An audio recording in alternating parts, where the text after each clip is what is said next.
누구나 늘 건강하고 또 평안하기를 소망합니다. 그런데 우리가 살아가는 가운데 때로는 마음이 힘들고 또 육신의 질병으로 인해서 어려운 시간을 맞이하게 될 때가 있습니다. 우리의 연약함 때문에 때로는 우리가 절망하기도 하고 다시 일어설 수 있다는 희망을 상실할 때도 있습니다. 그런데 오늘 성경 말씀 보면 오히려 우리의 약함이 은혜가 될 수 있다는 것, 오히려 우리의 약함이 축복이 될 수 있다는 것을 말씀해 줍니다. 우리가 잘 알고 있는 사도 바울도 약함이 있었습니다. 그 약함에 대해서 오늘 7절 중반절은 이렇게 말씀을 합니다. 함께 봉독합니다. 내 육체에 가시 곧 사탄의 사자를 주셨으니. 아멘. 바울이 하나님이 자신에게 육체에 가시를 주셨다, 이 육체에 가시를 주셨다, 그렇게 말씀을 합니다. 또 그것을 사탄의 사자다, 그렇게 얘기를 합니다. 우리 몸에 작은 가시 하나만 박혀도 온몸이 아픔을 느끼게 되는 것처럼 여기 육체의 가시라고 하는 것은 육체의 질병을 말합니다. 사도 바울에게 그를 힘들게 하는 육체의 질병이 있었다, 그런 얘기입니다. 그러면 그 질병이 무엇일까?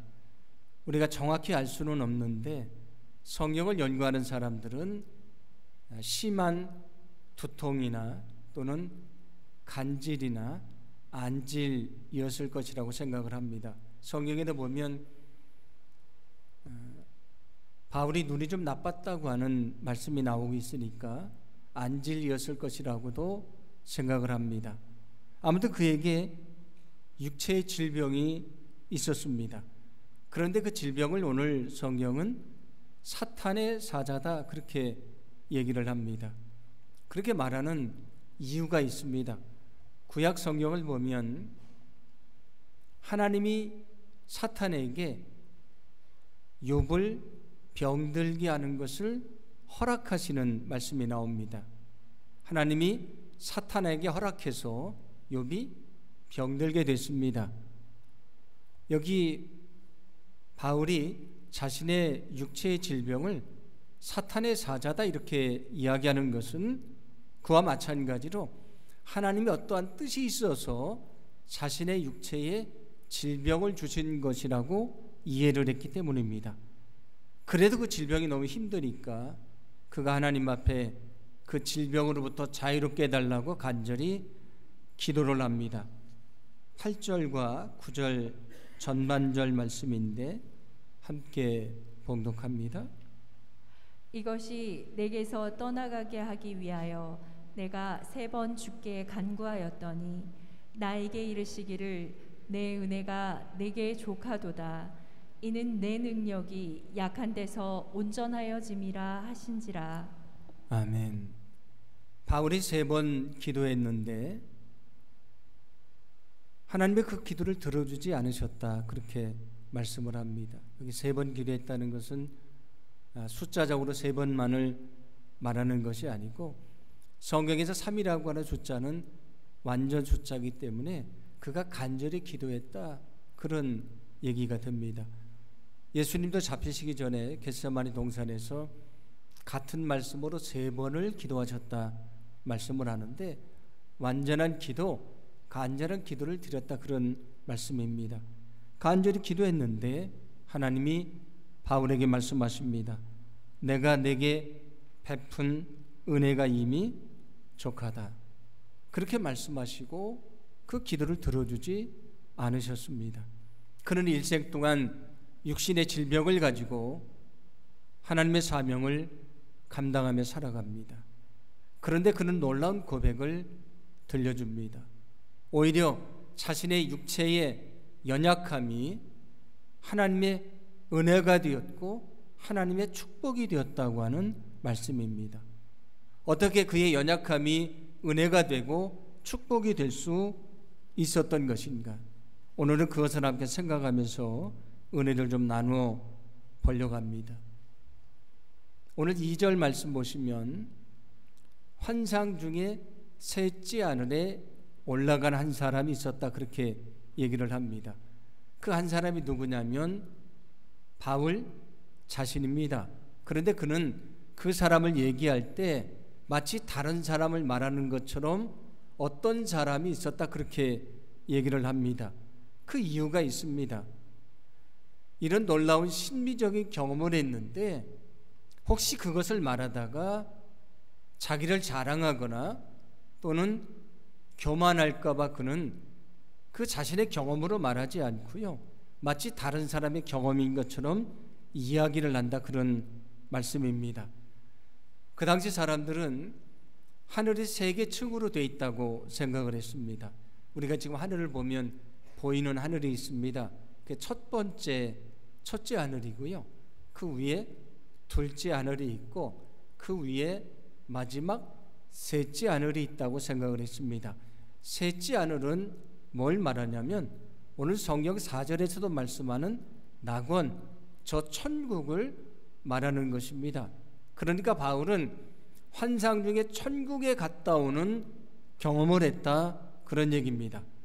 그런데 그 당시에도 자신이 환상을 봤다고 또는 어떤 신비한 체험을 했다고 특별한 계시를 받았다고 자랑하는 사람들이 있었습니다. 그런데 바울은 천국에 갔다 오는 신비한 경험을 했지만 그는 결코 그들처럼 자랑하지 않았습니다. 왜냐하면 그것을 말하는 가운데 자기를 자랑하게 되고요, 스스로 교만해질까 봐 그는 말하지 않았다, 그렇게 얘기를 합니다. 바울은 이처럼 일생 동안 교만하지 아니하고 겸손하게 살려고 애를 썼던 사람입니다. 오늘 7절은 이렇게 말씀하는데 함께 봉독합니다. 여러 계시를 받은 것이 지극히 크므로 너무 자만하지 않게 하시려고 내 육체에 가시 곧 사탄의 사자를 주셨으니 이는 나를 쳐서 너무 자만하지 않게 하려 하심이라. 아멘. 앞에서 말씀드린 대로 육체의 가시라고 하는 것은 육체의 질병이라고 했습니다. 그가 하나님 앞에 간절히 기도했지만 하나님은 그의 기도를 들어주지 않으셨습니다. 일생 동안 그 질병이 자기를 괴롭혔습니다. 그런데 그는 고백합니다. 왜 하나님이 나에게 육체의 질병을 주셨던 것인가? 사도 바울이 얼마나 대단한 사람입니까? 얼마나 위대한 사람입니까? 만약에 그가 건강하고 스스로 능력이 있다고 생각하면 그 모든 것을 자기가 이루었다고 자랑하고 교만할 것이지 않겠습니까? 그래서 하나님이 그에게 교만하지 않도록 육체의 질병을 주셨습니다. 자기 연약함을 알기 때문에 그 모든 역사가 자신의 힘이나 능력이 아니고 하나님의 역사인 것을 인정하며 겸손할 수 있었다고 하는 말씀입니다. 왜 하나님이 바울에게 육체의 질병을 허락하셨는가? 교만하지 않도록 주셨다고 성경은 말씀해 줍니다. 우리도 연약할 때가 있습니다. 그 연약함 때문에 우리가 절망하기도 하고요, 우리가 눈물 흘리게 될 때도 많이 있습니다. 그런데 오히려 우리는 연약함 때문에 교만하지 않을 수 있고요, 연약함 때문에 하나님의 능력을 더 신뢰하게 될 것이고, 하나님의 능력을 신뢰함을 통해서 우리가 생각하는 것보다 더 큰 하나님의 능력을 체험할 수가 있는 것입니다. 그래서 오늘 성경은 오히려 육체의 연약함이 내게 축복이 되는 것이다, 은혜가 되는 것이다, 그렇게 말씀해 주고 있습니다. 때로 우리가 연약할 때가 있습니다. 그러나 연약함 때문에 우리는 겸손할 수 있는 것입니다. 여러분, 연약하기 때문에 우리가 겸손할 수 있다는 사실을 믿으시기를 바랍니다. 아담과 하와가 하나님의 말씀을 어기고 선악과를 먹는 죄를 범하게 됩니다. 그때 그 사탄이 뭐라고 유혹을 하냐면 너희가 그것을 먹으면 눈이 밝아져서 하나님과 같이 될 것이다. 하나님과 같이 된다는 것이 얼마나 매력적인 유혹입니까? 그런데 그들은 그 시험에 넘어지고 말았습니다. 그들에게 찾아왔던 시험은 교만에 대한 시험입니다. 교만을 부추기는 시험입니다. 너희가 그것을 먹으면 하나님과 같이 될 것이다. 그런데 결국 그들은 그 열매를 먹고 하나님 앞에 범죄하는 자들이 되고 말았습니다. 우리를 넘어지게 하는 것이 무엇인가? 교만이라는 것입니다. 나는 많은 것을 알고 있다. 나는 능력이 있다. 나는 대단한 힘을 가지고 있다고 하는 우리의 교만함이 우리를 넘어지게 합니다. 그래서 성경은 이렇게 말씀합니다. 잠언 16장 18절인데 함께 봉독합니다. 교만은 패망의 선봉이요 거만한 마음은 넘어짐의 앞잡이니라. 아멘. 거만하면 넘어지게 될 것이라고 말씀을 합니다. 혹시 여러분이 지금 연약하다고 생각하십니까? 그러나 연약함이 축복이 될 수 있습니다. 누구에게? 그 연약함을 인정하고 겸손히 하나님 앞에 엎드리는 사람입니다. 그리고 거기서 하나님의 능력을 의지하는 사람입니다. 그를 통해 하나님이 거룩한 역사를 이루어 주시고요, 하나님의 영광이 드러날 수 있도록 축복해 주실 줄로 믿습니다. 때로 우리에게 연약함이 찾아옵니다. 그러나 연약할 때 더 겸손히 주님을 의지하기를 소망합니다.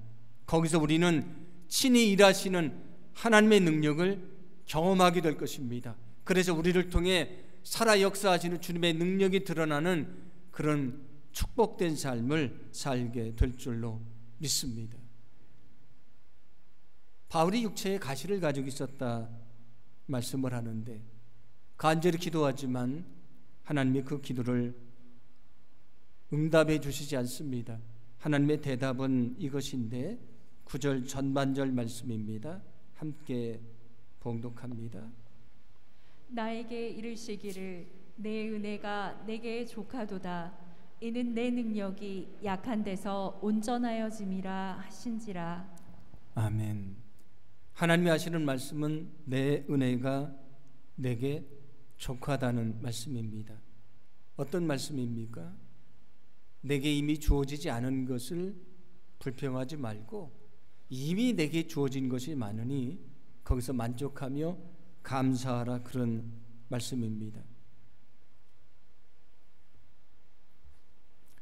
제가 전에 섬기던 교회를 설립하신 윤석열 목사님이라는 분이 계신데 그분의 따님 중에 이화여자대학교 영문학 교수님이었고요.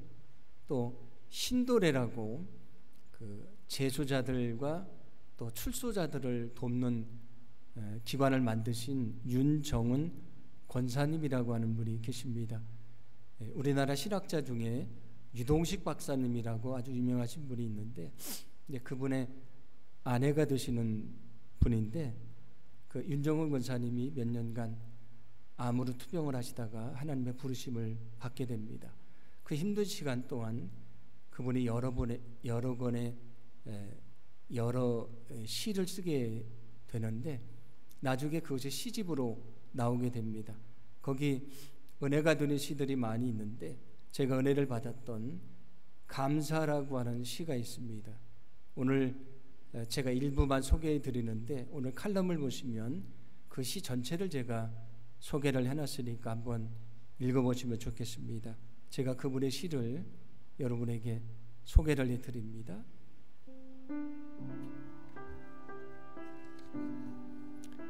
감사.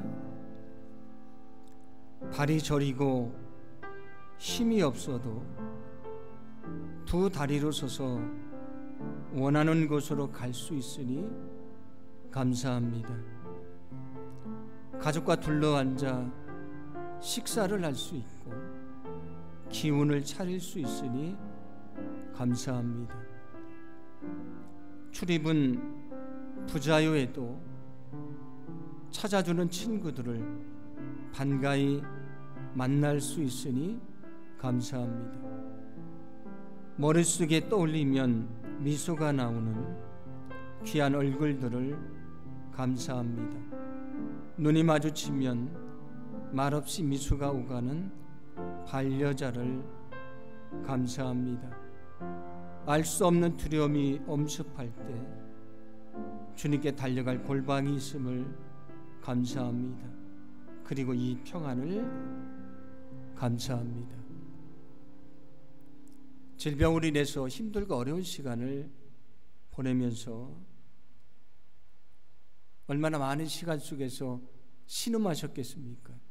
그런데 그분이 그 고난 속에 감사의 조건을 찾고 하나님 앞에 감사합니다.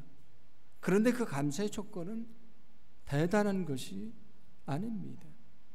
아주 평범한 것입니다. 걸을 수 있는 것, 밥을 먹을 수 있는 것, 친구를 만날 수 있는 것, 함께 아파하는 가족에 있는 것, 때로 두렵게 힘들지만 하나님의 마음에 평안을 주시는 것, 그게 하나님의 은혜의 축복이라고 고백을 합니다. 저도 지금 연약한 시간을 보내고 있습니다.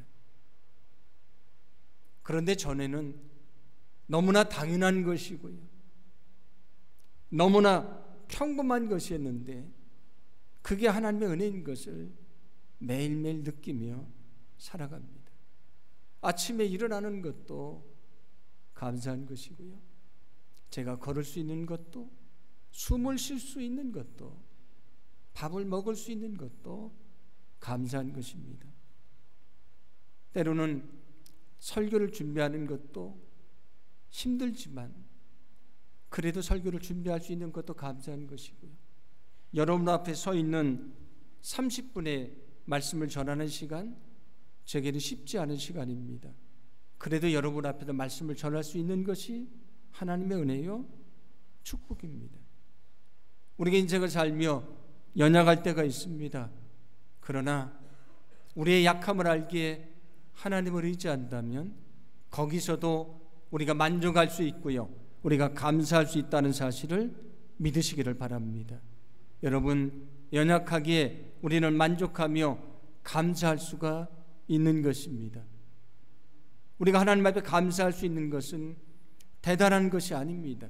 우리 일상의 모든 것이 하나님의 은혜이기 때문입니다. 바울이 사역을 감당하다가 여러 가지 어려운 시간을 보내게 됩니다. 그런데 그는 그 속에서도 만족하며 감사했다고 고백합니다. 빌립보서 4장 11절과 12절 말씀인데 함께 봉독합니다. 내가 궁핍에서 이렇게 말하는 것이 아닙니다. 나는 어떤 처지에서도 스스로 만족하는 법을 배웠습니다.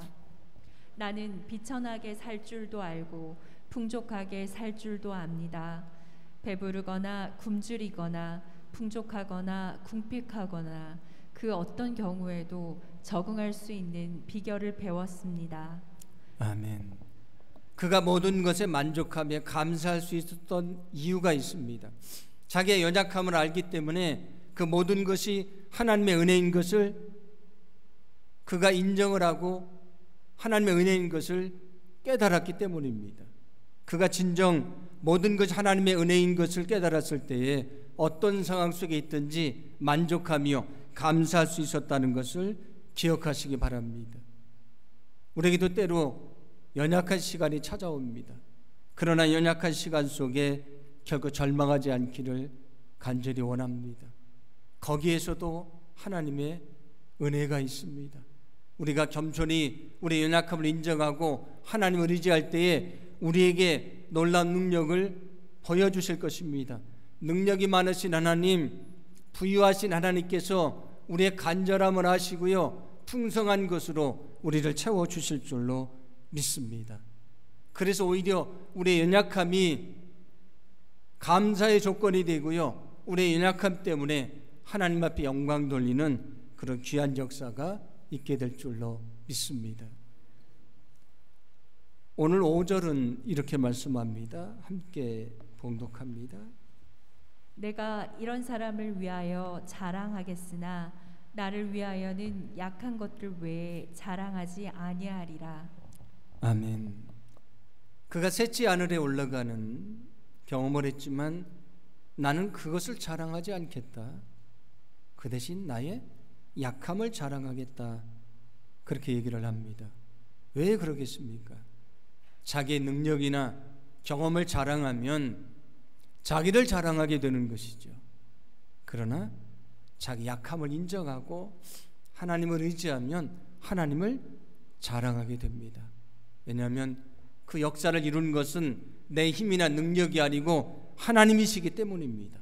그래서 우리가 연약함을 인정하면 하나님을 자랑하는 것이 되는 것입니다. 그래서 오늘 9절 후반절도 이렇게 말씀하는데 함께 봉독합니다. 그러므로 도리어 크게 기뻐함으로 나의 여러 약한 것들에 대하여 자랑하리니 이는 그리스도의 능력이 내게 머물게 하려 함이라. 아멘. 나의 약함을 자랑할 것입니다. 왜냐하면 내 약함을 인정할 때에, 하나님을 의지할 때에 하나님이 나를 통해 그 능력을 보여주시기 때문입니다. 우리가 우리 자신을 의지할 때는 하나님이 우리를 위해 일하지 않으십니다. 그러나 우리가 연약함을 인정하고 나약함을 인정하고 하나님 앞에 겸손히 엎드릴 때에 그때 하나님이 나를 위해 일하기를 시작하십니다. 그리고 그 일이 내 힘이나 능력이 아니고 하나님의 역사이신 것을 보여주십니다. 그래서 내 약함이 오히려 하나님을 자랑하게 된다는 것을 여러분 기억하시기를 바랍니다. 여러분, 연약하기 때문에 우리는 하나님을 자랑하게 됩니다. 왜냐하면 그것이 내 힘이요 내 능력이 아니기 때문입니다. 고린도전서 1장 26절부터 29절을 보면 왜 하나님이 세상에 힘이 있고 능력 있는 자가 아니고 연약한 자를 들어 쓰시는지를 말씀해 줍니다. 고린도전서 1장 26절부터 29절 말씀을 함께 봉독합니다. 형제들아 너희를 부르심을 보라. 육체를 따라 지혜로운 자가 많지 아니하며 능한 자가 많지 아니하며 문벌 좋은 자가 많지 아니하도다. 그러나 하나님께서 세상에 미련한 것들을 택하사 지혜 있는 자들을 부끄럽게 하려 하시고 세상에 약한 것들을 택하사 강한 것들을 부끄럽게 하려 하시며 하나님께서 세상의 천한 것들과 멸시받는 것들과 없는 것들을 택하사 있는 것들을 폐하려 하시나니 이는 아무 육체도 하나님 앞에서 자랑하지 못하게 하려 하심이라. 아멘. 지혜로운 자도 많지 않고 능한 자도 많지 않고 문벌이 좋은 자도 많지 않고 미련하고 약하고 천하고 멸시받는 없는 사람들을 왜 택하시는가? 이 땅에서 누구도 자기를 자랑하지 않고 하나님을 자랑하기 위함이라고 말씀합니다. 아무 육체도 하나님 앞에서 자랑하지 못하게 하려 하심이니라. 하나님이 누구를 사용하시는가? 자기의 연약함을 인정하는 사람입니다. 겸손히 우리가 하나님 앞에 엎드릴 때에 우리를 통해서 하나님의 역사를 이루어 주시고요, 우리는 우리 자신을 자랑하는 것이 아니고 하나님을 자랑하는 거룩한 삶을 살게 될 줄로 믿습니다. 오늘 10절 말씀은 또 이렇게 말씀합니다. 함께 봉독합니다. 그러므로 내가 그리스도를 위하여 약한 것들과 능욕과 궁핍과 박해와 곤고를 기뻐하노니 이는 내가 약한 그때의 강함이라. 아멘. 나의 약함과 내가 능욕받고 궁핍하고 박해를 받고 때로 곤고했던 것을 나는 기뻐합니다.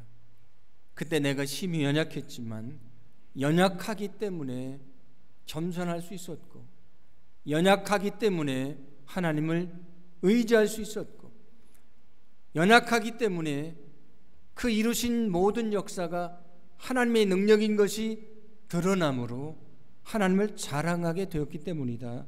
그렇게 말씀을 합니다. 오히려 내가 약할 때 내가 더 강할 것이다. 왜냐하면 나는 약하지만 나와 함께 하신 하나님은 강하시고요. 나는 부족하지만 하나님의 능력이 많으신 분이시기 때문입니다. 때로 우리가 여러 가지 힘들고 어려운 상황 속에 연약하다고 느낄 때가 있습니다. 그때 우리의 연약함을 인정하고 하나님을 의지하기를 간절히 소망합니다. 그때 하나님의 능력으로 우리를 더 강하게 하실 것이고요. 우리를 통해 하나님의 역사를 보여주실 줄로 믿습니다. 그래서 우리가 우리 자신을 드러내는 것이 아니고 우리 자신을 자랑하는 것이 아니고 우리의 삶이 하나님을 자랑하는 그런 축복된 삶이 될 줄로 믿습니다.